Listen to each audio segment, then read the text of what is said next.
presented by Sunil Divana।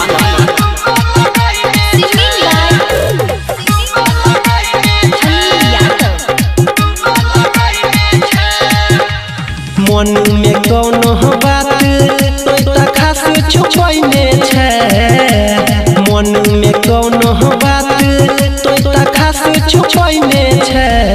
छौरी सुतै छही तो अकेले तकिया दूगो लगैने छे, छौरी सुतै छही तो अकेले तकिया दूगो लगैने छे। मन में कौनो बात तो खास छुपैने छे, छौरी सुतै छही तो अकेले तकिया दूगो लगैने छे, छौरी सुतै छही तो अकेले तकिया दूगो लगैने छे। Presented by Sunil Divana।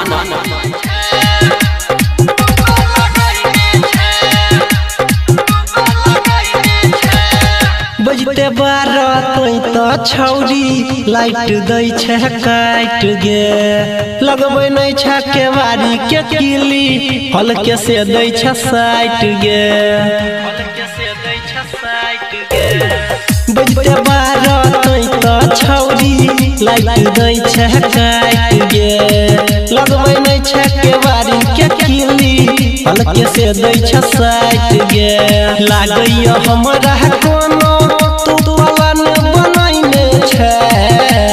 लागैया हमारा कोनो टूटवाला न बनैने छे, छौरी सुतै छही तो अकेले तकिया दूगो लगैने छे, छौरी सुतै छही तो अकेले तकिया दूगो लगैने छे। Presented by Sunil Divana।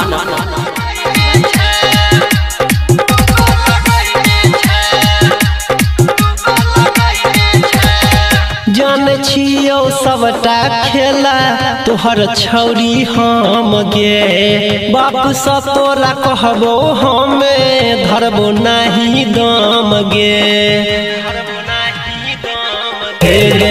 जान छियो सबटा खेला छौरी तोहर हम गे, बाप से तोरा कहबो हमे धरबो नाही दाम गे।